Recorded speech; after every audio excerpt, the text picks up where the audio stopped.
What is going on, everybody? Welcome back to Red Seat Radio. My name is Corbin, and the Red Sox have done it again. They have won 4 series in a row after officially taking the Chicago White Sox series 2-3 after beating the Chicago White Sox in the last game of this series by a landslide. This is a team that came to Fenway and embarrassed us just a couple of weeks ago. The Red Sox offense right now is one of the hottest hitting offenses in all of baseball. They have multiple league leaders right now in a couple different categories. So that's what we're going to talk about today. We're going to talk about why this Red Sox offense is so hot, what is making them so hot right now, and we're also going to go over everything that happened in this Chicago White Sox series. We're going to go over the good, we're going to go over the bad, we're going to go over everything. But before I get into that, do me a favor, make sure you guys have hit that subscribe button if you haven't already. If you're new here, we talk Red Sox content almost every single day. Also, make sure you guys are hitting the like button on these videos as well. It is the best way to help this channel out, and it would mean a lot to me.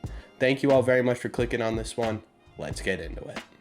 It's only right that we start this recap off with the offense because that's the big story of the entire MLB right now. Not just on the Red Sox, not just in the AL, not just in the AL East, of all of the MLB. And we're going to start with the leadoff hitter because Kike Hernandez is officially hitting the ball again. He had 2 separate leadoff home runs in this series, one in game 1 that was an absolute laser and one in game 3 as well. It is fantastic to see Kike Hernandez start getting it going because this team needs a slugging Kike Hernandez. And if we're going to talk about this team being the hottest offense in baseball, we cannot forget to mention JD Martinez, who quite literally is one of, if not the hottest hitters in baseball right now. You simply just can't get him out. He's officially leading the league in average at 380, and in this series he had so many hits, so many singles, so many on-base opportunities that I can't even summarize it into one little blurb. So I'm just gonna, as I'm talking, I'm just gonna throw in JD Martinez clips. And if we're also talking about hottest hitters in baseball right now, we can't not mention Trevor Story, who again had 2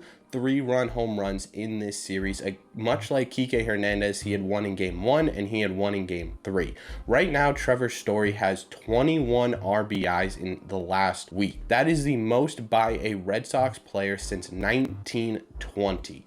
That is insane. Trevor Story continues to put his name into Red Sox history books, and he is one of the hottest hitters on planet Earth right now in terms of slugging. And speaking of hottest hitters, Rafael Devers continues his assault on all of the AL pitching staffs. He had multiple RBIs in this series. He had multiple doubles. He had a home run. He had a couple singles sprinkled in, and he now leads the MLB in hits with 62.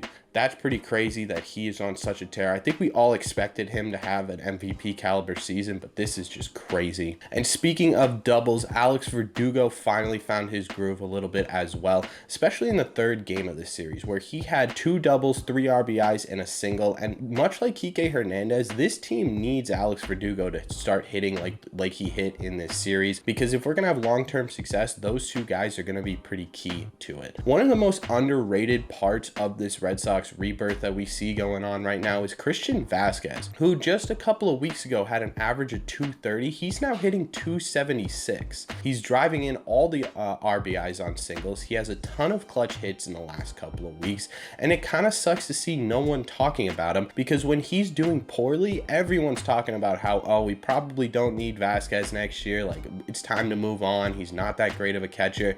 And then when he's doing really well, I just hear absolutely nothing. Even Bobby Dahlbeck and Jackie Bradley Jr. are getting in on this action. They also had RBIs and hits in this series as well, and this is officially the 3rd series in a row that we've talked about those guys. Bobby Dahlbeck is not really back, honestly. He's still hitting pretty poorly at the plate, but he is starting to get those RBIs and he's starting to get those singles, which is good to see. Jackie Bradley is finally hitting outside of Fenway Park, which is awesome, which is exactly what this Red Sox lineup needed. And even Kevin Plawecki was getting in on the action, who had a slow start to the year. He had a 2-run shot in the 3rd game of this series as well. To say this team is firing on all cylinders offensively is an understatement. Right now, like I said multiple times in this video, they are the hottest hitting team in all of baseball. baseball as a combined unit, which is exactly what we were all expecting at the beginning of the year. They have brought their runs per game up to 4.7, which puts them in the top 10 in all of baseball. Just a month ago, they were in the bottom third at 3.7 runs.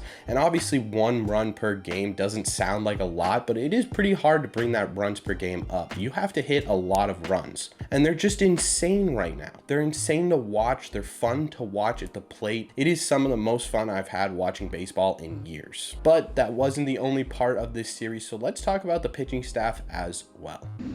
Once again, the pitching as a whole in this series was pretty solid. Nick Pivetta continues to be the embodiment of the Red Sox right now. He had another very solid outing where he went 6 innings, allowed 3 runs, and struck out 5. And his resurgence is wildly appreciated in this rotation.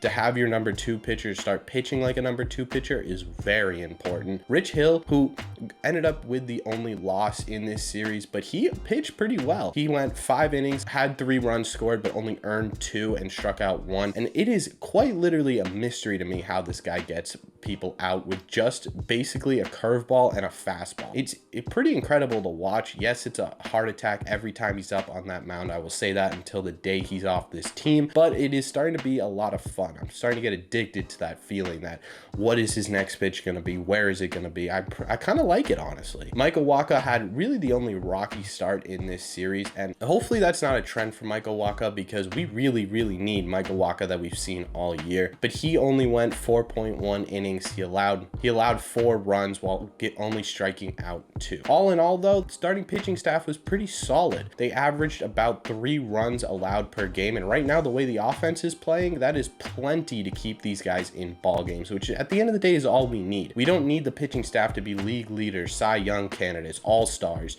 We just need them to keep this team in games and let the offense do their thing. As for the bullpen, they were really solid in this series. Tanner Houck continues his resurgence after his little skid as well. He had another 3 innings where he didn't allow a single run. In fact, no one in this bullpen allowed a single run in this series besides one singular person, Matt Barnes, who allowed 2 runs in the 8th inning of this last game. But at that point, it really didn't matter. I'm really loving the Red Sox new strategy with this bullpen, and it's just score so many runs that the Red Sox bullpen quite literally cannot blow any leads. I think that is the perfect strategy going forward, and maybe they should stick to that. All in all, though, it's been amazing to see what this team can do recently, and I really hope it isn't stopping anytime soon. Right now, the Red Sox are 21-23, going into a 5-game series with the Orioles and a 2-game series with the Cincinnati Reds. I personally don't think a lot of people that watch this channel, I don't think I deep down personally thought that the Red Sox were going to be